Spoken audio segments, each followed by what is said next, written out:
I was leaving him. The divorce papers were already signed, hidden in my desk drawer, waiting for the right moment. Tonight was supposed to be that moment, until he looked at me like that, like he was seeing me for the first time in 6 months, like I was oxygen and he'd been suffocating, like the very sight of me in this red dress had just shattered every wall he'd built between us. Aria. His voice was low, dangerous. Where the hell do you think you're going dressed like that? I didn't turn around, didn't give him the satisfaction, just continued fastening my diamond earring, watching him in the vanity mirror, watching the way his jaw clenched, the way his hands fisted at his sides, the way his chest rose and fell beneath that perfectly pressed white shirt. 6 months. That's how long it had been since my husband had looked at me with anything other than polite indifference. 183 days of sleeping in separate rooms, of conversations limited to good morning and I'll be home late, of existing in the same mansion but living in completely different worlds. 183 days of my heart breaking a little more each time he walked past me like I was invisible. Well, I wasn't invisible anymore. Before we continue, let me ask you something. Have you ever loved someone who was still there, but already gone? If this story touches anything you've lived through, or are living through right now, stay with me. And if stories like this matter to you, take a quiet second to like and subscribe. You're not alone here. Out, I said simply, meeting his gaze in the mirror. To my law school reunion. Remember? I mentioned it 3 times this week. A lie. I hadn't mentioned it at all, because he wouldn't have listened anyway, wouldn't have cared, wouldn't have noticed if I'd walked around the house naked. Except he was noticing now. Oh, he was definitely noticing. Damien crossed the threshold of my bedroom. Our bedroom. The one he'd moved out of 4 months ago without explanation. Without discussion. Just a quiet, I'll take the east wing, and the sound of a door closing between us. That door might as well have been made of steel. You're not going anywhere, he said. I laughed. The sound was brittle, sharp enough to cut. Excuse me? You heard me. He stopped 3 feet away, close enough that I could smell his cologne. Cedar and smoke and something uniquely him. Something that used to make me feel safe. That dress. That makeup. Those heels. You're not leaving this house. Last time I checked, I'm a grown woman. I stood, smoothing the red silk over my hips. The dress fit like sin. Backless. A neckline that plunged just enough to be dangerous. A slit that ran all the way up my thigh. I can wear whatever I want. Go wherever I want. Do whatever I want. Not dressed like that you can't. Watch me. I grabbed my clutch from the vanity. Turned toward the door. Damien moved. 1 second I was walking away. The next his hand wrapped around my wrist. Gentle, but firm. Stopping me in my tracks. The contact sent electricity shooting up my arm. It had been so long since he'd touched me. So long since I'd felt his skin against mine. So long since. Let go, I whispered. No, Damien. Do you have any idea what you look like right now? His voice was strained, like he was barely holding himself together. Do you have any concept of what walking into a room full of men dressed like this will do? Maybe that's the point. His grip tightened. What the hell is that supposed to mean? I finally turned to face him. Really face him. For the first time in months, we were close enough that I could see the flecks of gold in his dark eyes. Could see the exhaustion etched into the lines around his mouth. Could see something I didn't recognize flickering in his expression. Fear. It means, I said slowly, that maybe I'm tired of being ignored. Maybe I'm tired of being married to a ghost. Maybe I'm tired of wondering what I did wrong to make you stop wanting me. Stop wanting you? He stared at me like I'd lost my mind. Are you insane? Then what would you call it? My voice rose. What would you call 6 months of silence? Of separate bedrooms? Of you acting like I'm a stranger you're forced to live with? Of looking through me instead of at me? Of, I was trying to protect you. The words exploded from him. Raw. Desperate. I froze. Protect me from what? Damien's hand dropped from my wrist. He stepped back. Ran his fingers through his hair. the perfectly styled hair that was now completely disheveled. He looked wrecked. "From me," he said quietly. "From what I'm becoming. From the things I have to do to keep this empire running." My heart stopped. "What are you talking about?" "The company's in trouble, Aria." He wouldn't meet my eyes. "Has been for 8 months. We're hemorrhaging money. The board wants my head. Investors are pulling out. Competitors are circling like sharks. And every single day I wake up wondering if this is the day it all falls apart." I felt like I'd been punched. 8 months? You've been dealing with this for 8 months and you didn't tell me? How could I? Finally, his eyes met mine. They were tortured. Broken. How could I come home to you every night and admit that I'm failing? That the man you married, the one who promised you the world, can't even keep his own company afloat? Damien, you married a billionaire, Aria.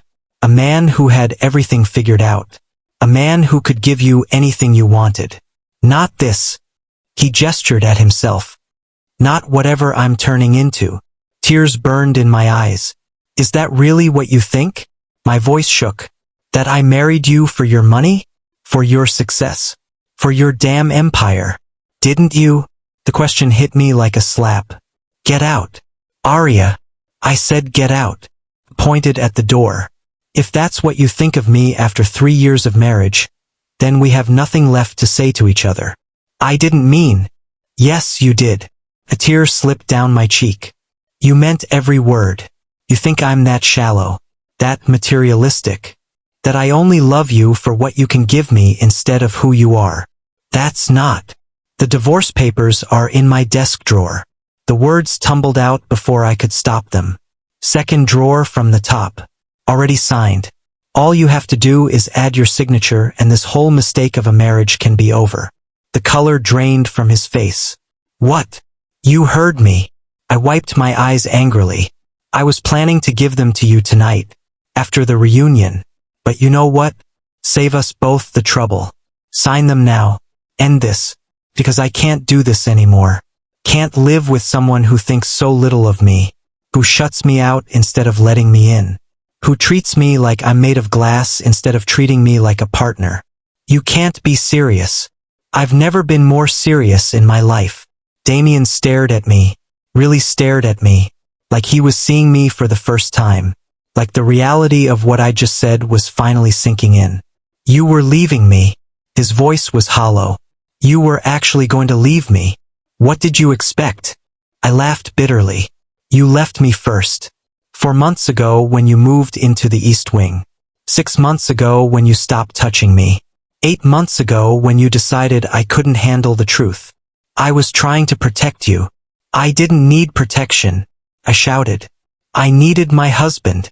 I needed you to talk to me, to trust me, to let me be there for you instead of shutting me out like I'm some fragile doll who'll break if things get hard. You don't understand.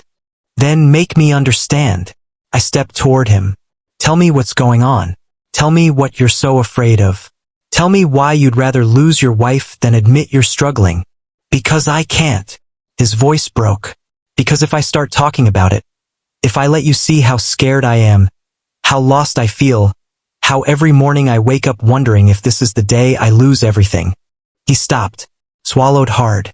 I'll fall apart, he finished quietly. And I can't afford to fall apart. Not when so many people depend on me. Not when the company needs me strong. Not when you need. I need you honest. I closed the distance between us. I need you real. I need you human. I don't need you perfect, Damien. I never did. His hands came up, hesitated, then cupped my face like I was something precious. I've been so stupid, he whispered. Yes, you have. I thought if I kept my distance, if I handled everything myself, if I didn't burden you with my failures. They're not just your failures. I covered his hands with mine. They're ours. We're married. That means we carry things together. The good and the bad. The success and the struggle. All of it. I don't know how to do that. His forehead dropped to mine. I don't know how to be weak in front of you. It's not weakness. My voice softened. It's trust. This partnership. It's love. I do love you. The words came out desperate, urgent. God, Aria, I love you so much it terrifies me. That's why I pulled away. Because the thought of you seeing me fail, of losing your respect, of not being enough for you anymore. You're enough. I pulled back to look at him. You've always been enough. With or without the company. With or without the money. With or without any of it. You're enough because you're you. Something cracked in his expression. I heard you, he said suddenly. 3 weeks ago. On the phone with your sister. You said being married to me was like being married to a stranger. That you felt alone even when we were in the same room. That you didn't know how much longer you could do this. Understanding crashed over me. You think I was talking about leaving you? Weren't you? I was talking about the distance. I grabbed his shirt. About feeling shut out. About missing my husband. About being lonely in my own marriage. I wasn't saying I wanted out. I was saying I wanted back in. His eyes closed. When they opened again, they were wet. I'm such an idiot. Yes, you are. I smiled through my tears. But you're my idiot. The divorce papers. I signed them because I thought you didn't want me anymore. My voice cracked.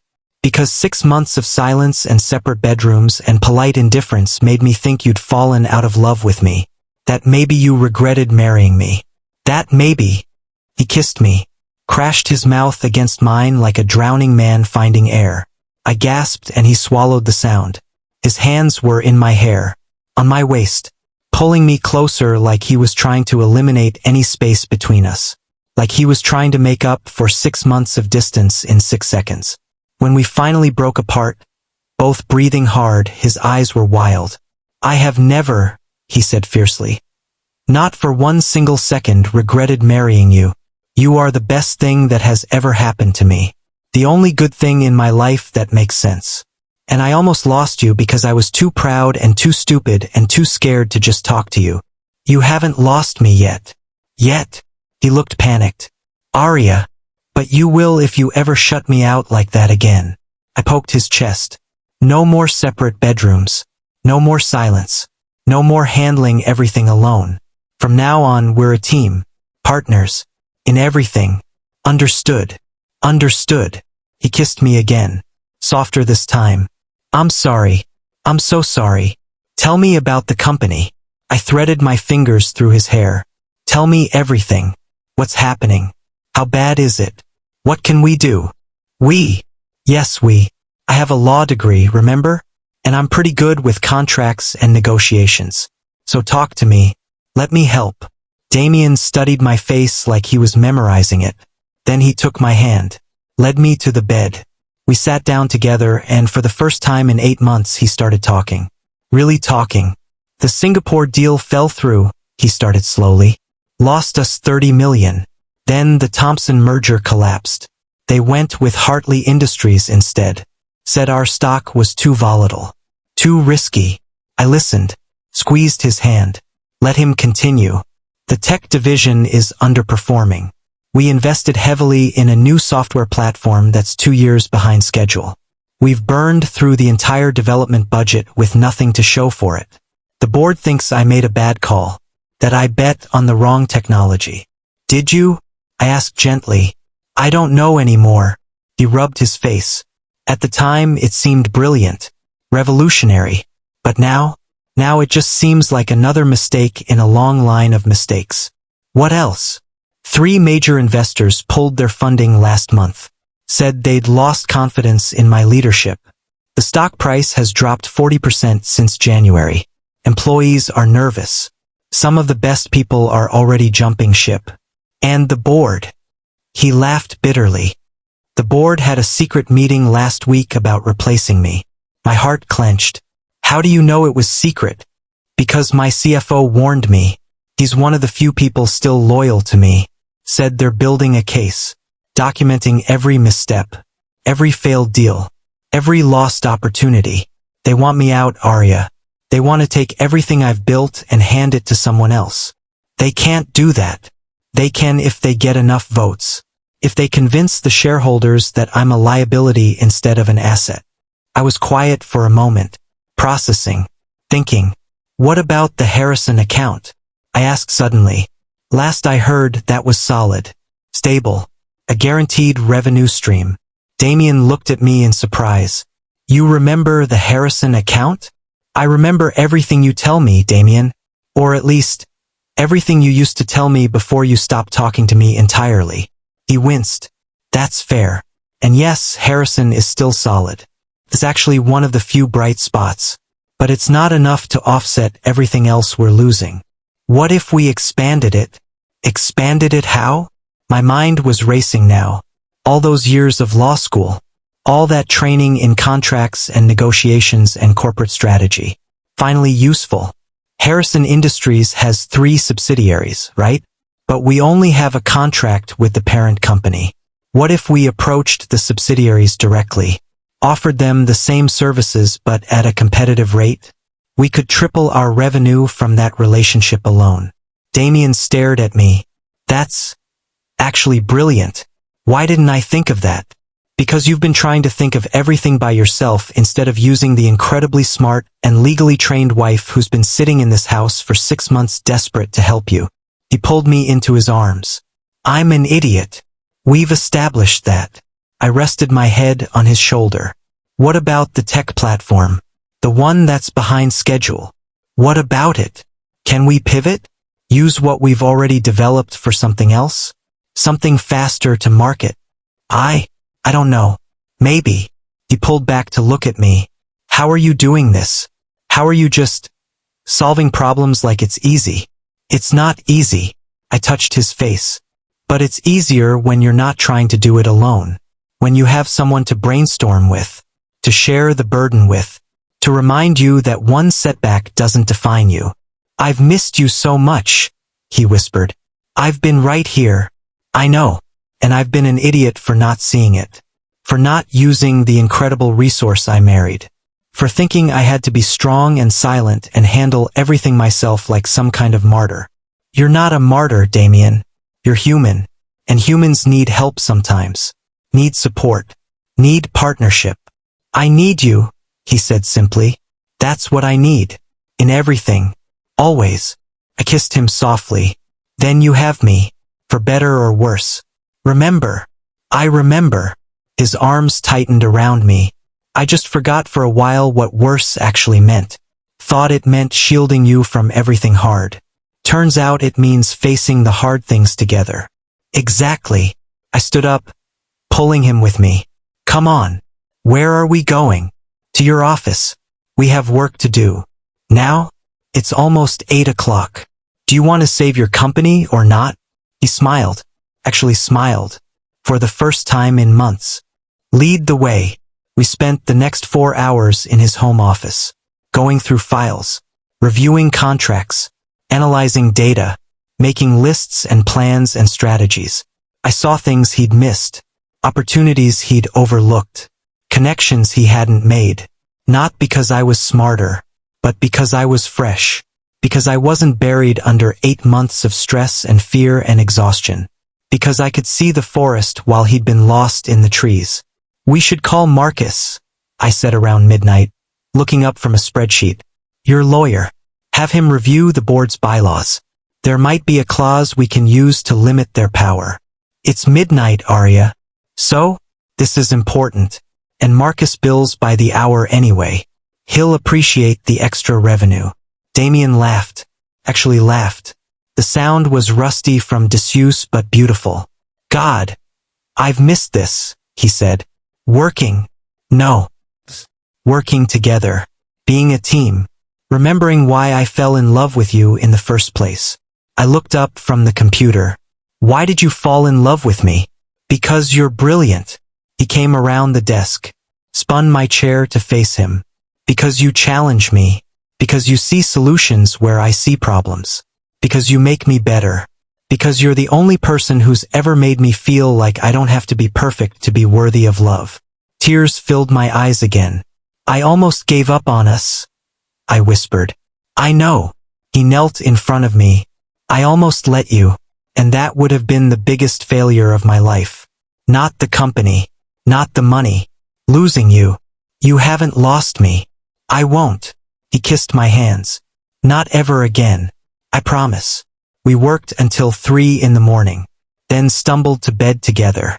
Our bed, not the guest room in the East Wing. And for the first time in 4 months, I fell asleep in my husband's arms. In the morning, I woke to the smell of coffee. Damien was sitting on the edge of the bed, fully dressed, holding 2 mugs. "Good morning," he said softly. I sat up, accepting the coffee. "What time is it?" 7. "I have a board meeting at 9. My stomach dropped. Today. But he didn't look scared anymore. He looked determined. "And I have a plan. Thanks to you." "Tell me." He outlined everything. The Harrison expansion, the tech platform pivot, the financial restructuring I'd suggested, the legal strategy to limit the board's power. It was good. Really good. "I'm coming with you," I said suddenly. "To the board meeting?" "Yes. I'm still listed as legal counsel on paper, right? From when we first got married and I was fresh out of law school." "Technically, yes. But you haven't actually." "Then I'm coming. As your lawyer, your advisor, your partner." Damien's eyes widened. "Aria, are you sure? The board can be brutal. They'll tear into every suggestion, question everything." "Let them." I threw back the covers. "I can handle it.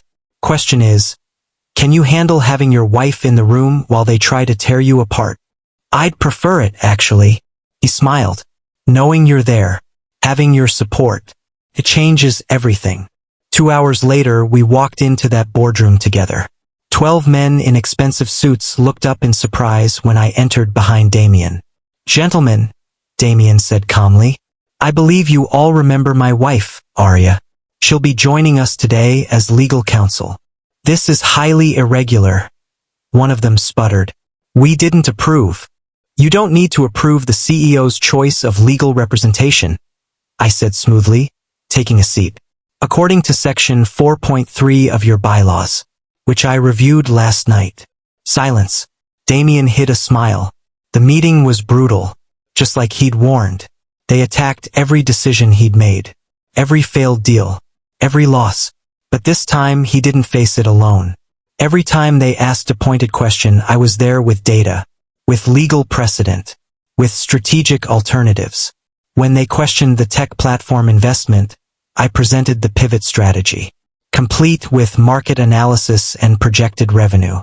When they brought up the lost investors, I outlined the Harrison expansion plan, with contracts already drafted and ready for signature. When they suggested his leadership was the problem, I calmly reminded them of every successful quarter before this rough patch, every innovation he'd brought to the company, every risk that had paid off. By the end of 2 hours, the room had shifted. The hostile energy had transformed into something else. Possibility. "We'll need to review these proposals," the chairman said finally. "But they have merit. Take all the time you need," Damien said confidently. "We'll be here when you're ready to discuss next steps." We left the boardroom together. The moment the door closed behind us, Damien pulled me into an empty conference room and kissed me breathless. "You were incredible," he said against my lips. "We were incredible." I smiled up at him. Together, he agreed. "From now on, always together." The board approved our proposals 3 days later. The Harrison expansion went through within a week. The tech platform pivot launched 2 months ahead of our revised schedule. And slowly, painfully, the company started to recover. It wasn't instant. It wasn't easy. But it was progress. And through all of it, Damien and I were a team. He moved back into our bedroom that very night, started sharing every decision, every worry, every triumph. We worked side by side, late nights and early mornings, strategy sessions over breakfast, contract reviews over dinner, and somewhere in the midst of saving his company, we saved our marriage.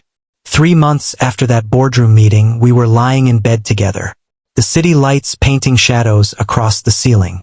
"I want to renew our vows," Damien said suddenly. I turned to look at him. "What?" "Our wedding vows. I want to say them again, but different this time." "Different how?" "I want to promise things I didn't know to promise the first time. His fingers traced patterns on my arm. Like I promised to never shut you out. I promised to trust you with my struggles. I promised to remember that we're stronger together than apart. Damien, marry me again, Aria. He rolled to face me. Let me do it right this time. Let me stand in front of everyone we love and promise to be the husband you deserve. The partner you need. The man who's brave enough to be vulnerable with you. Tears slipped down my cheeks. Yes, yes, yes, 1,000 times yes. He kissed me then, long and slow and sweet. And 4 months later, we stood in a garden surrounded by fairy lights and flowers, surrounded by friends and family and everyone we loved. And we renewed our vows, with new promises, better promises, real promises. I promised to always push him to let me in. He promised to always be honest about his struggles. I promised to be his partner in everything. He promised to never face anything alone. And as we said, I do for the second time, as he slipped a new ring onto my finger engraved with the words, stronger together, I knew we were going to make it. Not because we were perfect, but because we'd learned that love isn't about perfection. It's about choosing each other. Every single day, in success and in struggle, through every triumph and every failure, through everything. And as Damien pulled me close for our first kiss as husband and wife, I knew our story was just beginning. A better story, a real story, a story of two imperfect people who almost lost each other, but found their way back. Together, where we belonged. Always, if you stayed until the end, thank you. This story isn't really about money, power, or saving a company. It's about what happens when two people stop talking and what can happen when they finally start again. If this reminded you of someone, or of a moment in your own life, I'd love to hear it. Share your thoughts in the comments only if you're comfortable.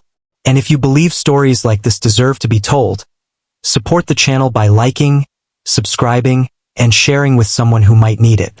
Sometimes, choosing each other again changes everything.